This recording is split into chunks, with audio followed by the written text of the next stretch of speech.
So yun, good day mga ka-CR, welcome back sa Clover TV and magkasama naman tayo sa panibagong video. So long time no content no, and bigla tayo napagawa ng content kasi may aayusin tayo sa CR152 natin na si Clover no. Kung nakikita niyo yung pinost ko na shorts or video sa TikTok, hindi siya nag-i-start. Nag-on naman yung ilaw ng odometer, may busina siya pero mahina. And ayun, hindi siya nag-i-start pag pinupush start natin. So si Clover nga pala sa March 2026, magpa 5 years na siya to be exact. And ang odometer lang niya is 4,600 or 4,700 no. So ang daily use ko siya sa work, pero malapit lang naman yung work ko. And bihira na tayong mag long rides or di na natin siya talaga na pang rides, pang daily use na lang talaga sa work. Pero yun, despite sa odometer niya o sa tinakbo niya, syempre magpa 5 years pa rin naman siya, kaya may mga parts talaga siya na hihingi na ng palit or maintenance. And siguro for me, good thing rin na nangyari yun kasi blessing in disguise, kasi kung hindi yun nangyari, hindi ko mapapalitan yung mga parts na yun or hindi ko siya gagawa ng paraan. Kaya alam niyo yun, and hindi siya sakit sa ulo kahit paano kasi nangyari siya sa bahay. Kinabukasan, ayos pa siya, nagamit ko pa siya sa work, pero nung gagamitin ko na siya ulit, ayaw na mag-start.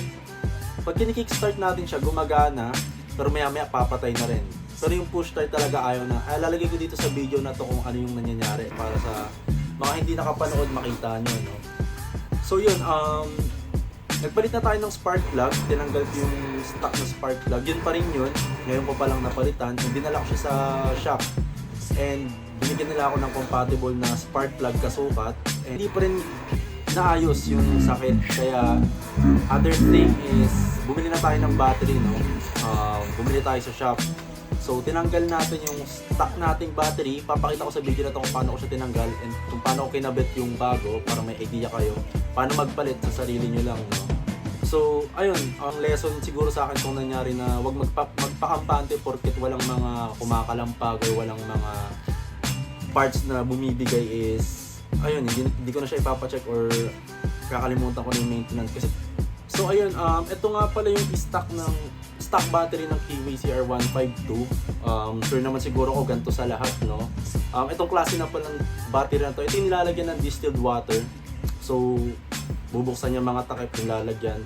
Kung ganito yung bibilhin nyo sa mga online shop or sa shop, siguro kayo yung maglalagay ng tubig.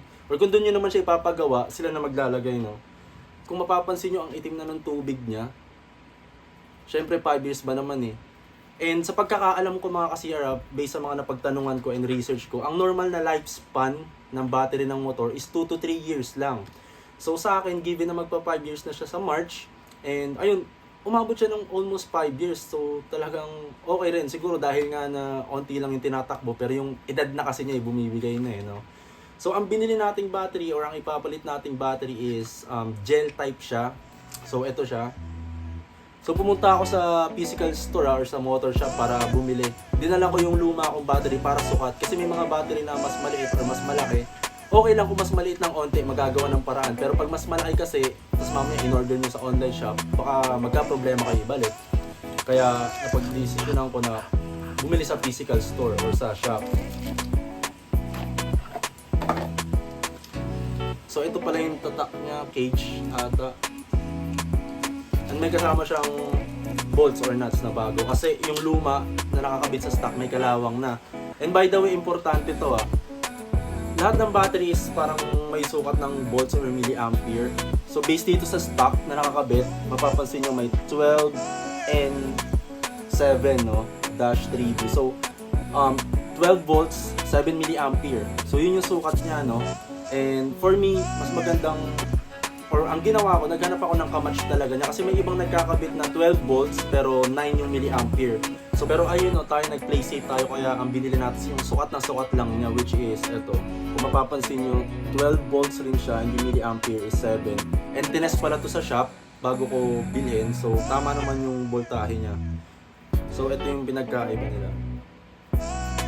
So ito mas maliit to compare sa stock. So for sure pag kinabit natin to, mag-i-improvise tayo ng pangkalang or pangsikip. It's either siguro goma, styrofoam.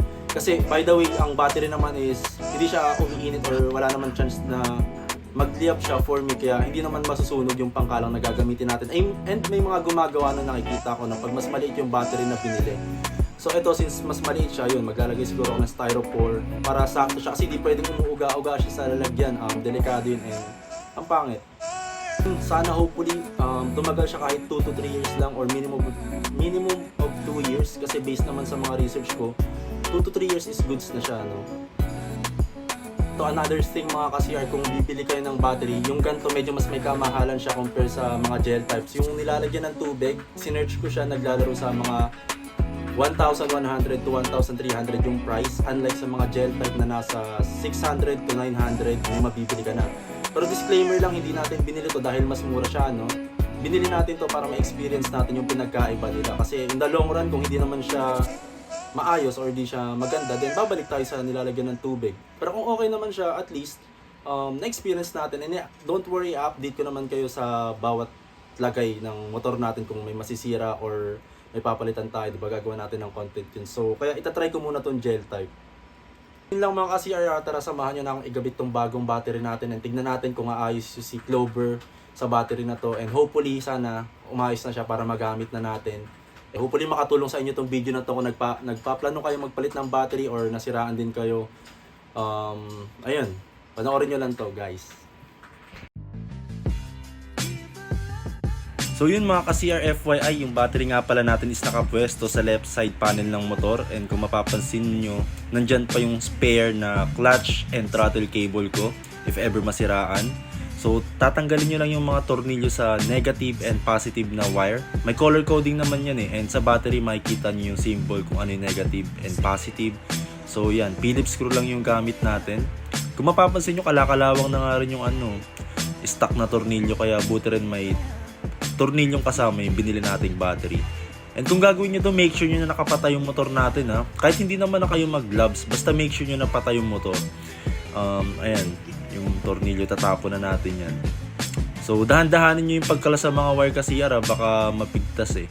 And kung mapapansin nyo, tatanggalin ko yung upuan natin para hindi makasagabal if ever kailangan natin sa pagtanggal ng battery. So yun, inumaga na nga tayo, no, kasi madaling araw tayo na ito gumawa. And natanggal ko na rin pala yung bracket o yung bahay ng battery. So kailangan nyo tanggalin yun sa kaliwa at sa kanan. Medyo mahirap lang siya, pero kung may maliit kayong katala, kayang-kaya naman. So bago ko ikabit yung bracket o yung bahay, susubukan ko muna tong battery natin kung gagana. And yan, kinakabit ko na yung mga bagong tornilyo. And bago nyo gawin ito mga ka-CR, ulit make sure nyo na nakapatay yung motor nyo, o hindi nakasusi para sure. So yan, kinakabit ko muna para matesting kung gagana ba siya.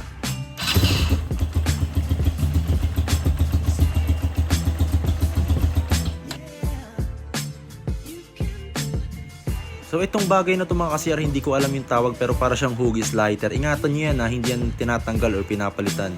So ikakabit nyo yan dun sa bagong battery na ilalagay nyo. So nililinis ko lang ng konti itong side na to, and kakabit ko na ulit yung bracket. So maglalagay ako ng kalang dyan, and yung ilalagay ko is yung styrofoam or styrofoam na manipis, para hindi siya gumagalaw or umuuga tulad nung nasabi ko kanina.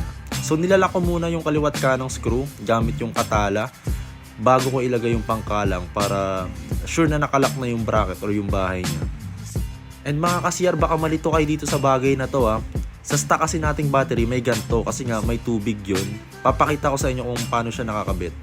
Bali tinapon ko na nga pala to, kasi wala namang ganto yung nabili kong battery na gel type. So yung mga ganto lang ata is yung may tubig or yung nilalagyan ng distilled water. So bibili na lang tayo in the future kung kailangan ulit. So ganyan siya. Baka malito kasi kayo, isipin nyo kung saan siya nakalagay eh. Sa battery lang talaga siya, no. And ayan, naglalagay na ako ng pangkalang. Sinukot ko muna siya. Make sure ko na tamang-tama lang, hindi siya sobra and hindi naman siya kulang, para swabing-swabing, hindi gumalaw yung baterya natin, kasi pangit naman yun, no? Baka makalas or masira in the long run. So improvise lang tayo, since yun nga, medyo mas maliit yung nabili nating battery sa stock. Pero same volts and same milliampere yun, mga ka-CR. 12 volts, 7 milliampere kung gusto nyong gayang-gaya ng stock yung sukat. And ayan yung maliit na parang lighter na sinasabi ko, ka-CR, dyan lang yan nakapwesto. Isusuksok nyo lang siya sa kaliwang part ng bracket ng battery. And madali lang magpalit ng battery kung tutuusin mga ka-CR. Nung una nga, nag-iisip ako kung kaya ko ba eh. Pero kayang-kaya yan, basta mag-ingat lang kayo and make sure na patay talaga yung motor pag gagawin nyo to. And screwdriver lang and katala yung ginamit natin dito. And yun, since gumana naman yung motor natin, na-confirm natin na ang kailangan palitan is battery sa motor natin. Pero nagpalit na rin tayo ng spark plug. So panoorin nyo lang yung step by step na ginawa natin kung in the future nagpapano kayo magpalit ng battery or nasiraan din kayo.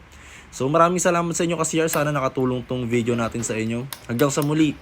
Ito po si Clover TV. Bye for now mga ka-CR.